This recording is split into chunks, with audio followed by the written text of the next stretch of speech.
வணக்கம் ஜட்ஜையா. தன்னிலை விளக்கம் கொடுக்கறதுக்காக உங்ககிட்ட நான் அனுமதி கேட்டேன். அனுமதி கொடுத்த உங்களுக்கு நான் என்னுடைய நன்றியை தெரிவிச்சுக்கிறேன். எதிர்கட்சிக்காரங்களும் உட்கட்சியில் எனக்கு வேண்டாத சிலருமா சேர்ந்து அரசியல்ல மேல்மட்ட அதிகாரத்தை பயன்படுத்தி என் மேல ஏகப்பட்ட ஊழல் குற்றச்சாட்டுகளை சுமத்தி கோடி கோடியா கொள்ளையடிச்சதா சொல்லி அரசாங்க பணத்தையும் மக்கள் வரி பணத்தையும் நான் சுருட்டனதா கம்ப்ளைண்ட் பண்ணி இந்த இடத்துல கொண்டு வந்து நிப்பாட்டிருக்காங்க. ஆனா என் வக்கீல் அழகா வாதாடினாரு, நான் எந்த விதமான தப்புமே செய்யலன்னு. அதை நீங்க அப்படியே ஏத்துக்கிட்டீங்க. ஏன்னா என் பேர்லயோ இல்ல என் பினாமி பேர்லயோ அசையும் சொத்துக்களோ அசையாத சொத்துக்களோ எதுவுமே கிடையாது.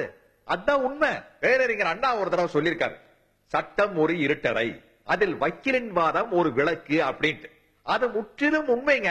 ஏன்னா எங்க மாதிரி ஆளுங்கிட்ட இருந்து பதவியை பறிக்கலாம், எங்க மேல விசாரணை கமிஷன் போடலாம், இல்ல ஜெயில கொண்டு போய் எரி ஓடுற இடத்துலயும் கொசுக்கடி இருக்கிற இடத்துலயும் ஒரு 10 நாள் உட்கார வைக்கலாம். அதுக்கு மீறி இந்த மாதிரி கூண்டுல கொண்டு வந்து நிப்பாட்டலாம். ஆனா அதுக்கு மேல ஒண்ணுமே செய்ய முடியாது. ஏன்னா சட்டத்துல அவ்வளவு ஓட்டை இருக்குதுங்க. அந்த ஓட்டையில நம்ம வக்கீல்கள்லாம் பிரமாதமா கிண்டி கிளங்கெடுத்துருவாங்க.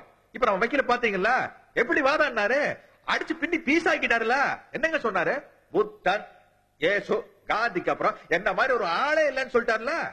அது ஐயா ஜட்ஜையா நீங்களும் அப்படியே ஏத்துக்கிட்டீங்கல்ல. ஆனா ஜட்ஜையா நினைக்கிற மாதிரி நான் ஒரு உத்தம புத்திரன் இல்ல, நானும் ஊழல் செஞ்சிருக்கேன். ஐயா ஜட்ஜையா, இந்த ஒரு வருஷ காலத்துல நான் சுமாரா எவ்வளவு ஊழல் செஞ்சிருப்பேன்னு சொல்லுங்க பாக்கலாம். சரி சரி சரி சரி, அந்த சீட்ல உட்காந்துட்டு அதெல்லாம் சொல்ல முடியாது. அண்ணாச்சி பத்திரிக்காரர, நீங்க தான் நம்மளை பத்தி பக்கம் பக்கமா எழுதுனீங்க, சொல்லுங்க நான் என்ன பண்ணிருப்பேன்னு சொல்லுங்க பாக்கலாம். இந்த ஒரு வருஷ காலத்துல நீங்க 30 கோடி ரூபாய் வரைக்கும் ஊழல் பண்ணிருக்கீங்க. 30 கோடியா? என்ன பார்த்தா அவ்வளவு கேவலமா தெரியுதா? எவ்வளவு சம்பாதிச்சு தெரியுங்களா? 5000 கோடி. ஒரு வருஷத்துக்கு 5000 கோடினா 5 வருஷம் முழுசா உட்கார்ந்து இருந்தா 25,000 கோடிங்க. இது எனக்கும் கிடைச்சது, எனக்கு முன்னாடி இருந்தவங்களுக்கும் கிடைச்சிருக்கு, எனக்கு அப்புறம் வரப்போறவங்களுக்கும் கிடைக்கும். புதிய நதிநீர் திட்டம் அப்படின்னு அறிவிச்சுட்டு டேமே கட்டாம விட்டோம் பாருங்க, அதுல சொலைய 1000 கோடி வந்துருச்சுங்க. அப்புறம் இந்த பஸ் டிக்கெட் உயர்த்தனவன் அதுல 100 கோடி. நலத்திட்டம் சொல்லி 10,000 கோடி 20,000 கோடிக்கு அனௌன்ஸ் பண்ற பாருங்க, அதுல பூரா 20% கமிஷனுங்க. இப்போ 20% நம்மளுக்கு லஞ்சமா கொடுத்துட்டு அதுக்கப்புறம் அவன் ஒரு 30% லாபம் எடுத்துக்கலாம். மீதி இருக்கிற காசுல ஒரு கான்ட்ராக்ட் எடுத்து நடத்தினா அதுல எப்படிங்க தரம் இருக்கு? ஐயா வேண்டான்னு சொன்னாரு, விட மாட்டேங்கிறாங்க. எல்லாரும் வாங்குறாங்க நீங்களும் வாங்கிங்க, எல்லாரும் வாங்குறாங்க நீங்களும் வாங்கிக்கன்னு நச்சோ நச்சு நச்சுறாங்க. சரி கொடுக்கறது கொடுக்கறானுங்க, தரமாத ஒழுங்கா இருக்கட்டு கடைசிக்கு அப்படின்னு சொல்லிட்டு குவாலிட்டி கண்ட்ரோல் ஆக்ட் ஒரு ஐட்டத்தை போட்டுருங்க.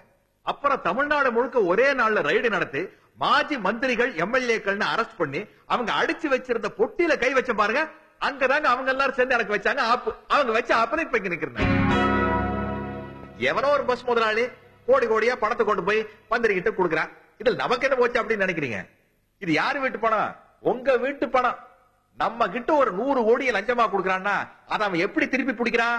பஸ் டிக்கெட்டை உயர்த்துவதன் மூலமாக உங்க பாக்கெட்டுக்குள்ள கைய வைக்கிறான்.